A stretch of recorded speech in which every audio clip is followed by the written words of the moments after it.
नमस्कार, मैं हूं आपके साथ प्रगति और आप देख रहे हैं टोटल टीवी। सीधा रुक कर लेंगे खबरों की शुरुआत करने से पहले उत्तर प्रदेश के अंबेडकर नगर का, जहां मुख्यमंत्री योगी आदित्यनाथ पहुंचे हुए हैं और जनता को संबोधित कर रहे हैं।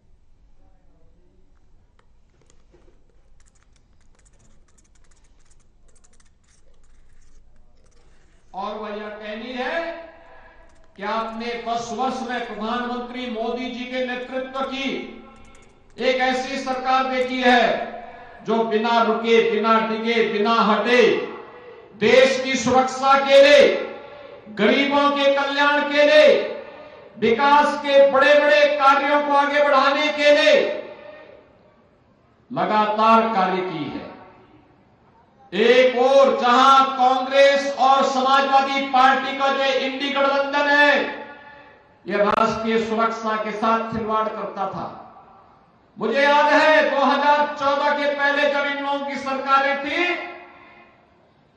तो अगर पाकिस्तान कोई आतंकी वारदात को अंजाम देता था, हमारी सीमाओं का अतिक्रमण करता था, अगर हम आवाज उठाते थे तो कांग्रेस के लोग कहते थे, समाजवादी पार्टी के लोग कहते थे कि आवाज मत उठाओ, पाकिस्तान से संबंध खराब हो जाएंगे।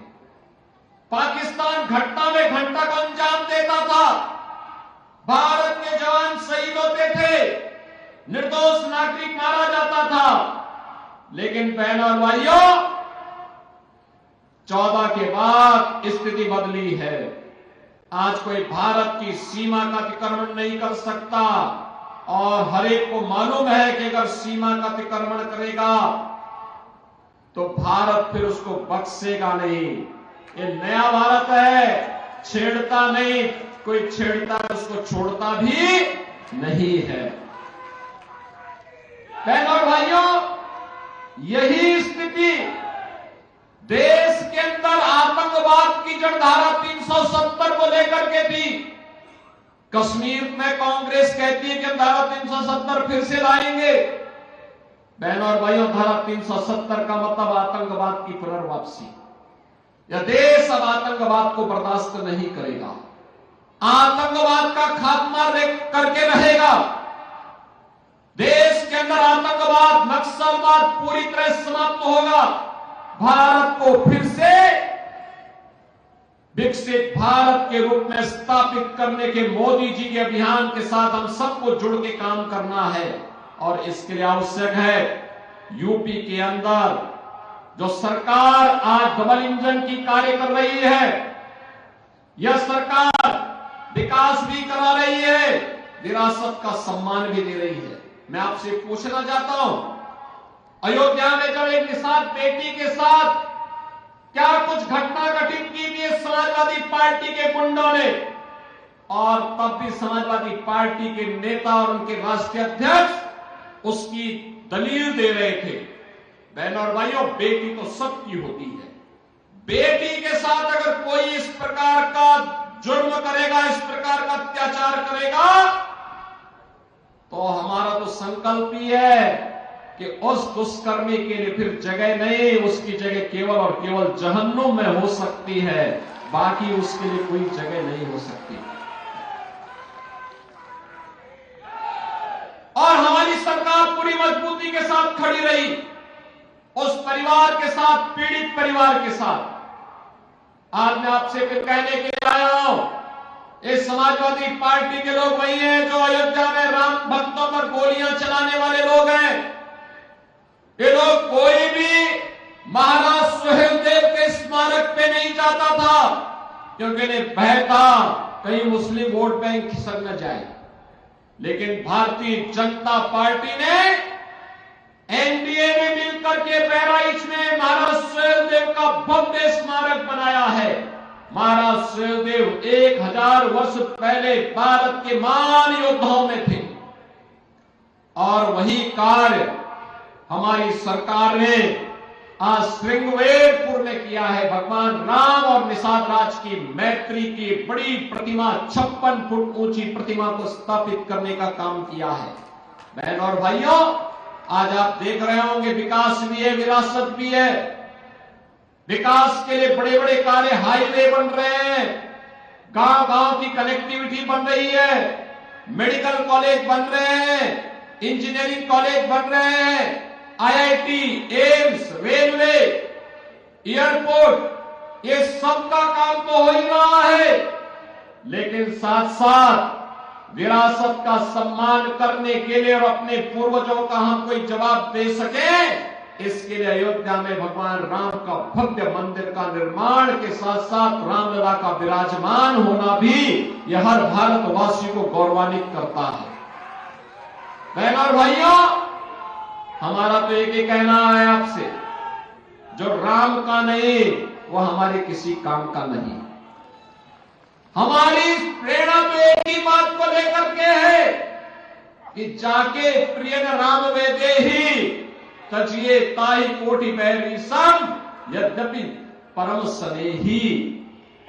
जो भगवान राम के प्रति श्रद्धावान नहीं, जो भगवान राम के प्रति श्रद्धा और भक्ति का भाव नहीं व्यक्त कर सकता है, वह भले ही आपका कितना नजदीकी मित्र हो, रिश्तेदार हो, सगा संबंधी हो, उसको वैसे ही छोड़ देना चाहिए जैसे किसी दुश्मन को छोड़ा जाता है।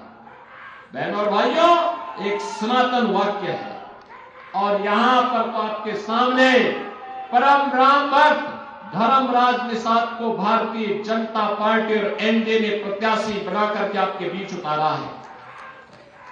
आपने पिछले 2 वर्ष 2 महीनों के दौरान कटहरी में हो रहे विकास के कार्यों को आगे बढ़ते हुए देखा होगा, यहां की कल्याणकारी योजनाओं को आगे बढ़ते हुए देखा होगा।